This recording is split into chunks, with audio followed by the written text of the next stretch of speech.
Four, he's yet to see. As to whether or not they've been bent beyond even bodies being seen is another question altogether. But Alfred, this is what we're learning of at this particular point in time. Quite worrying and very disturbing as well. These details, as we've been learning of over the last 20 plus minutes.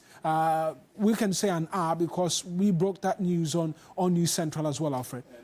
Mauna, when you first put this out, we could just understand why we had to be quite measured in the detail that we put out earlier, just about an hour ago. But now the details as we're getting from on ground also unfolding, thick and fast in a rather sad and worrying way. And with the developments we're hearing now, the update as well on the ground is that the military search team has arrived at this scene, and they are getting help from the villagers as well at Adansia Krofo to also identify exactly where this particular crash took place and where they trace the exact point of impact up until where it caught fire. So that's what we're getting on the ground now, Mauna, that the military search team has hit the ground and in the particular radius of this crash to identify where the crash impact first occurred and then trace it to the point where the explosion took place. So that's the videos of what we've been showing so far is at that site of the explosion.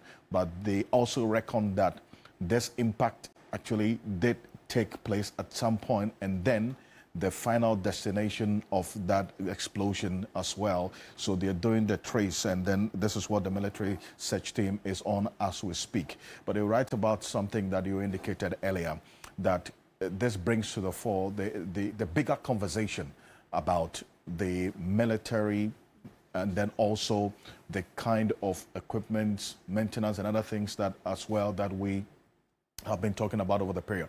And it stands to reason that the major speech that the Defense Minister, Dr. Edward Omane-Boamah, made not too long ago was about the status of the presidential jet.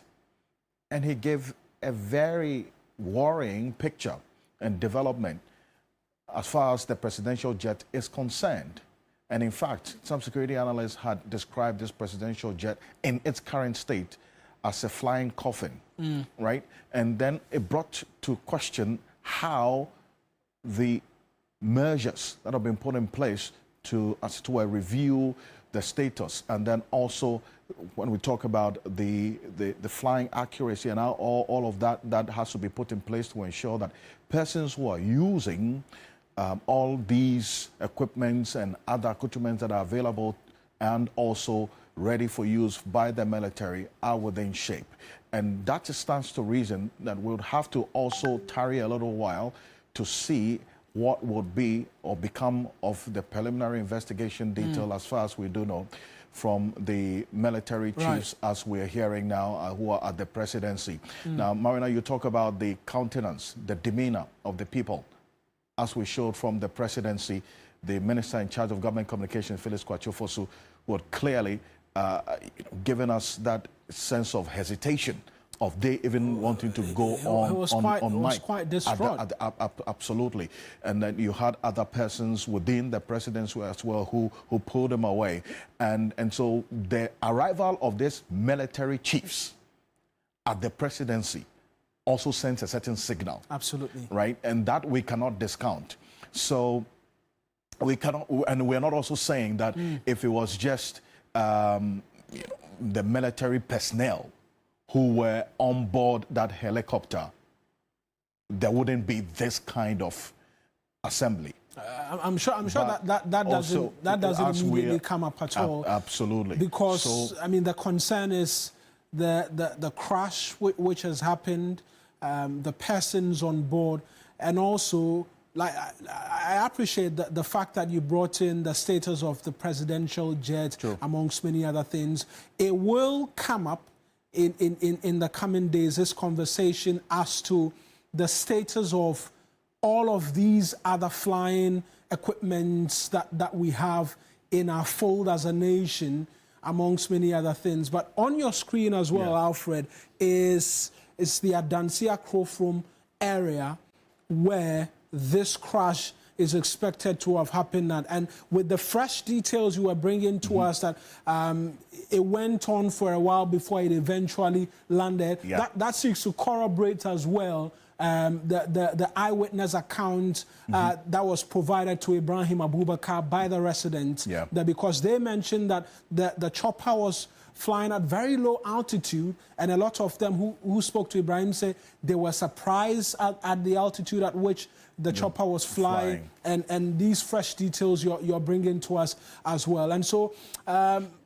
we're still trying to wrap our heads around it as the military search team continues, and really immediately what the facts as to why this happened will be. There are those who ask the question whether or not the team or the pilot would have sent a Mayday report of some sort when the altitude of the chopper began to drop and the struggle. Because remember, the residents there say as well, this is not the first time. Recall, there was a similar of such incident which happened somewhere last year, thereabout, if my memory serves me correctly.